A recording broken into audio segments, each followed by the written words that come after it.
Hello, good morning, welcome to all. कैसे हैं आप सब? आई होप सब ठीक होगा, पढ़ रहे होंगे। चलिएगा अपने टॉपिक पे आते हैं। लास्ट क्लास में हम सभी ने सेंटेंस कंप्लीशन को देखा। सेंटेंस कंप्लीशन में हम सभी ने देखा कि सेंटेंस कंप्लीशन में कैसे क्वेश्चंस आते हैं और कौन कौन से रूल्स हम लोगों को अप्लाई करने पड़ते हैं सेंटेंस कंप्लीशन के टॉपिक को जानने के लिए। तो सेंटेंस कंप्लीशन के पहले वाले क्लास में हमने बहुत सारे क्वेश्चंस को देखे। आज की क्लास में आए हुए एग्जाम्स के ही क्वेश्चंस है और सेंटेंस कंप्लीशन के मिसलेनियस रूल्स को हम सभी को कंप्लीट करना है। तो देखिएगा, there dash gift 3 gifts in the car. तो यहाँ पे देखिए, देयर के साथ आपने विल भी पढ़ा है, शैल देयर के साथ आपने वॉज भी पढ़ा है, इज भी पढ़ा है, आर भी पढ़ा है और वर्ब भी पढ़ा है। लेकिन देयर के साथ इज कब लगेगा, आर कब लगेगा, वॉज कब लगेगा और विल कब लगेगा, उसको जानने के लिए सबसे पहले आवश्यक होता है कि देयर के साथ जो हेल्पिंग वर्ब आया है उस हेल्पिंग के बाद वर्ब के बाद आए हुए नाउन्स को देखना। तो देयर के बाद यदि सिंगुलर नाउन आए हैं तो हम सभी देयर के साथ इज और वॉज का यूज करते हैं। प्रेजेंट में इज का यूज करते हैं, पास्ट में वॉज का यूज करते हैं। अगर देयर के बाद जो हेल्पिंग वर्ब आया है उसके बाद प्लूरल नाउन का इंडिकेशन है तो देयर के साथ आर का यूज प्रेजेंट में और पास्ट में वर का यूज करते हैं। तो यहाँ पर देखिएगा, सेंटेंस में देयर के साथ 3 गिफ्ट्स है। तो 3 गिफ्ट्स की वजह से यहाँ पर देयर के साथ आर न लग करके, हैड न लग करके, वॉज न लग करके, हैव न लग करके हम सभी आर का यूज करेंगे, क्योंकि देयर आर 3 गिफ्ट्स है। लेकिन यहीं पर अगर 3 गिफ्ट्स के बजाय देयर अ गिफ्ट होता तो देयर इज अ गिफ्ट या there is a boy, there is a girl, there was a king, ऐसे पढ़ते हैं हम लोग। तो इसलिए यहाँ पर देयर के साथ आर का यूज होगा। और दूसरा पॉइंट ये है यहाँ पर कि देयर का यहाँ कोई मीनिंग नहीं है। देयर का यूज सेंटेंस में जब भी सेंटेंस का सब्जेक्ट एब्सेंट होता है तो उसको कंप्लीट करने के लिए देयर का यूज किया जाता है।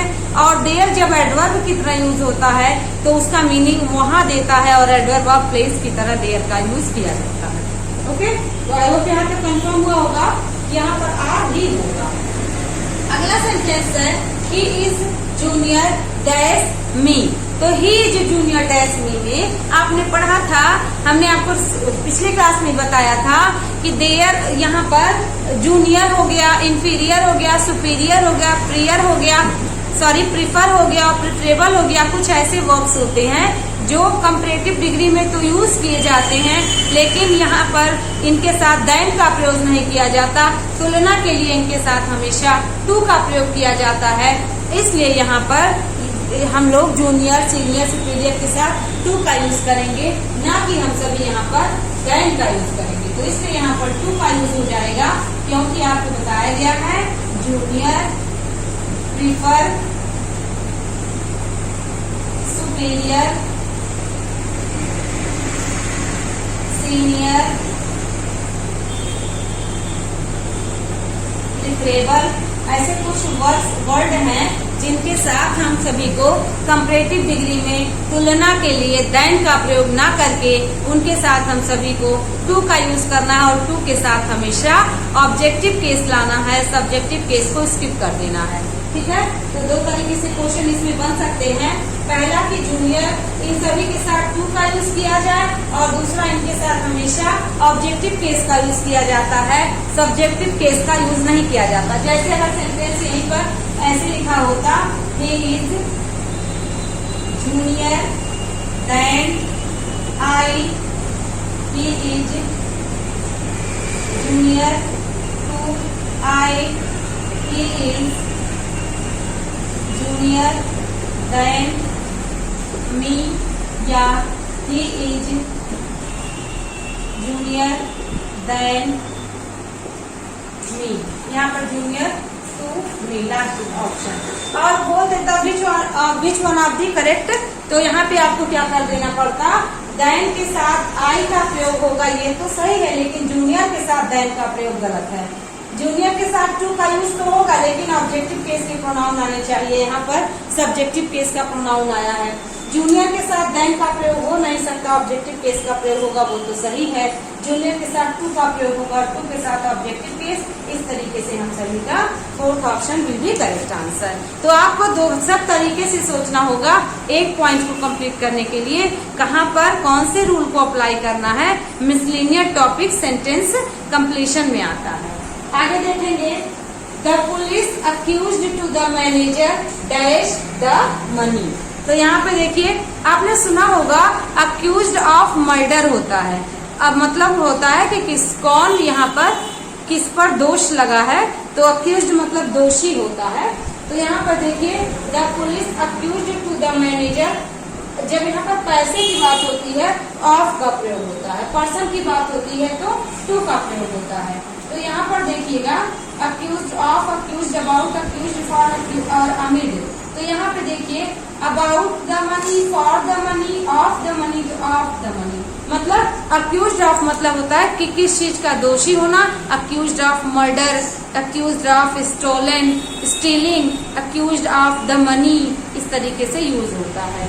आगे देखेंगे, the paper, this paper dash twice weekly. इसमें आपको ऑप्शन दिया गया है इज अपियरिंग, अपियर, अपियर्ड और अपियर्स। तो यहाँ पे देखिएगा, आपको एक पॉइंट पता है, जब किसी की आदत व्यक्त की जाए, जब किसी की डेली रूटीन व्यक्त की जाए, या जब किसी ऐसी बातों का जिक्र हो जो रेगुलर फॉलो किया जाता है या रेगुलर होता है, ऐसे सेंस में हमेशा प्रेजेंट इंडेफिनिट का यूज किया जाता है। तो यहाँ पे देखेंगे हम सभी, दिस पेपर तो सिंगुलर है, तो इसके साथ क्या क्या आ सकता है। अपीयर्ड भी आ सकता है, अपीयर भी आ सकता है, अपीयर्स भी आ सकता है और इज अपीयरिंग भी आ सकता है। ऐसा मानेंगे आप तो इसमें से बी ऑप्शन आप एकदम से नेग्लेक्ट कर देंगे कि बी ऑप्शन हो ही नहीं सकता है। लेकिन यहाँ पे बी ऑप्शन क्यों नहीं होगा, क्योंकि दिस पेपर सिंगुलर है। इसके साथ आप यहाँ पर क्या यूज करेंगे, इसके साथ आप यहाँ पर यूज करेंगे, अपीयर नहीं कर सकते। इज अपीयरिंग, इज, तो यहाँ पर अपीयर्स नहीं होगा, अपीयर नहीं होगा, इज अपीयरिंग हो सकता है, लेकिन इज अपीयरिंग आप क्यों नहीं कर सकते, क्योंकि अभी आपको बताया गया कि प्रेजेंट इंडेफिनिट में हमेशा जब सिंगुलर हो तो वो प्रेजेंट इंडेफिनिट ही माना जाता है, उसके साथ एसईआईएस नहीं होता है। एसईआईएस होता है, कंटिन्यूअस का यूज नहीं किया जाता। मतलब हफ्ते में 2 बार ही अपीयर हो रहा है, नहीं, अपीयर होता है या पब्लिश होता है, ऐसे सेंस में आप यहाँ पर यूज कर सकते हैं प्रेजेंट इंडेफिनिट। तो इसलिए यहाँ पर दिस पेपर अपीयर्स हो जाएगा। आई होप यहाँ तक आपको समझ आ रहा होगा।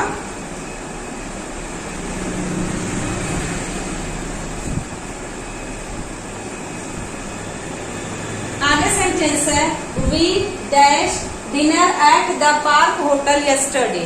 तो यहाँ पर देखेंगे, हैड ईटन, ईट, एट और वॉज ईटन। तो यहाँ देखिए, वी आपको बताया गया था यहाँ पर कि हर सेंटेंस में एक क्लू दिया होता है, वो क्लू ही बताता है कि सेंटेंस कैसा होगा।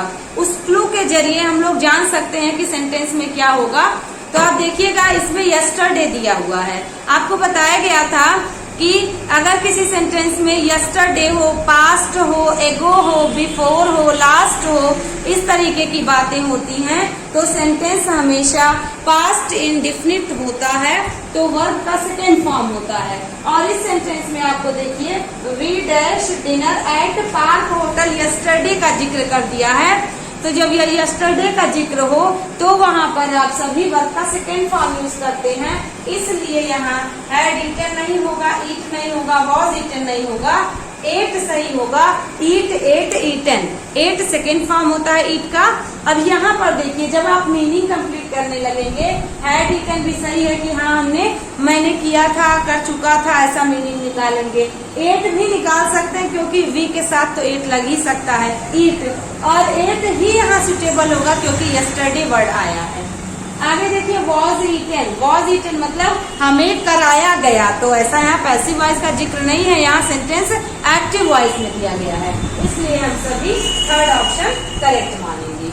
आगे बढ़ेंगे, नेक्स्ट है Gita hundreds time every day. तो यहाँ पर हम लोग कर लेंगे गीता डैश। अब देखिए गीता क्या है, गीता सिंगुलर है, तो जब गीता सिंगुलर है तो इसके साथ क्या आ सकता है, स्किप तो बिल्कुल नहीं आ सकता। ठीक, अब इस सेंटेंस में देखिए, इस सेंटेंस में आपको एक क्लू दे दिया है। वो क्लू क्या है, एवरी डे हो, डेली हो, इस तरीके से हो, या ट्वाइस हो, वंस हो, तो सेंटेंस किसमें होता है, प्रेजेंट इंडेफिनिट में होता है।